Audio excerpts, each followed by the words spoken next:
السلام عليكم ورحمة الله تعالى وبركاته. أهلا ومرحبا بكم في قناة صحة رأس مالي، القناة اللي تعنى بمشاكل الغدة الدرقية.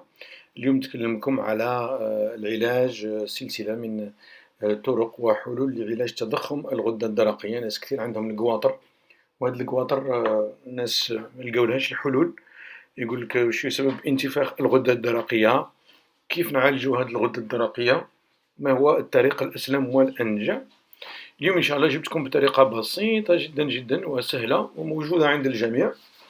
أحيانا كاين ناس يستهلكوها ولكن يغفلوا عنها وما يعرفوش أهميتها، فالأمر بسيط. وقبل ما نعطيكم الحل ما تنسوش أنكم تشتركون وتبلغوا هذا الخير إن شاء الله للجميع، حتى يكون عندكم أجر في تبليغ الخير اللي ينفع الناس. نفعتوا الناس بهذا الخير إن شاء الله رب العالمين يجازيكم بكل الخير، لأنكم ساهمتوا في انتشار وتبليغ العلاج اللي ممكن إن شاء الله ينقذ ناس، ينقذ امرأة أو رجل أو فرد من أسرة كان يعاني من هذا الإشكال. يمكن كان يزيد يولي مسرطن، يولي يدير له مشاكل أخرى، ممكن حتى يؤدي به إلى الاستئصال الكلي.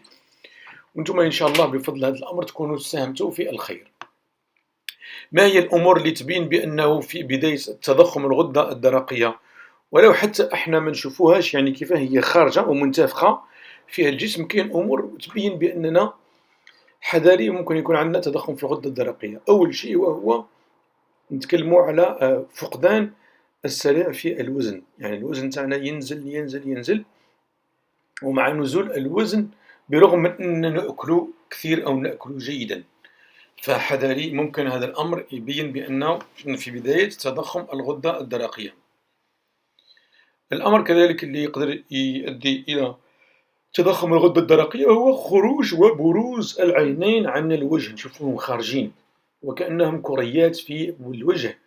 هذه الكريات للرجل أو المرأة حتى الإنسان أحيانا يخاف منه وكأنه ينذرنا بشيء، ولكن هو مسكين عينيه راهم خارجين، راه من علامات خروج الغدة الدرقية، يعني قاعدة تنفخ، راهي تنتفخ هذه الغدة الدرقية. حذاري إذا انتفخوا لك العينين.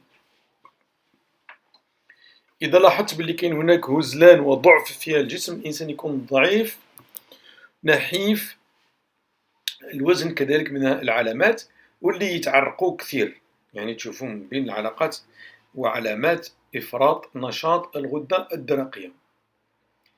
هناك ضيق في التنفس عند الناس اللي عندهم بدايات تضخم الغدة الدرقية، وعندهم ألم في الذراعين والفخذين، آلام في المفاصل. وهناك من يعاني من الرعشة في اليدين، ارتجاف اليدين، حتى يولي ما يقدرش يمسك الأشياء.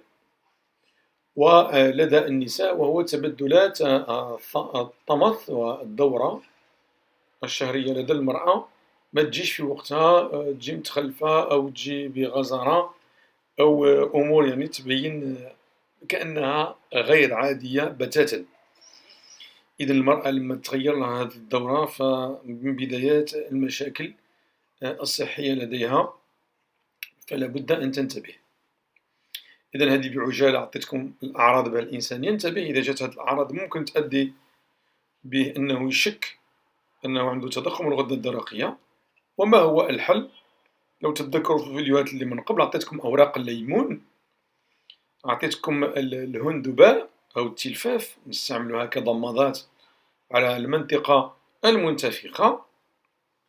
وهذه المرة إن شاء الله نعطيكم شراب الشاي، نعم الشاي الأخضر جيد جدا، تحاولوا تشربوه أصحاب التضخم، عنده خصائص أنها تساعد في تنقيص حجم الغدة الدرقية. إذا فيدوا أنفسكم إن شاء الله بالشاي، الشاي الأخضر ذو المصدر الطبيعي الغير معالج كيماويا من الأحسن، وخذوه بدون مبالغة كي لا نؤدي بجسمنا إلى أمور أخرى. ونتمنى إن شاء الله الشفاء للجميع. نشكر كل من وصل معي إلى حد هذا الآن من الفيديو، نتمنى أنكم تكونوا بخير. نشكر كل الناس اللي يبعثوا لي في التعليق ويشجعوني، نشكرهم ونحييهم بالمناسبة، شكرا جزيلا لهم. نتمنى إن شاء الله أنه يوفق الجميع لما فيه الخير. السلام عليكم ورحمة الله تعالى وبركاته.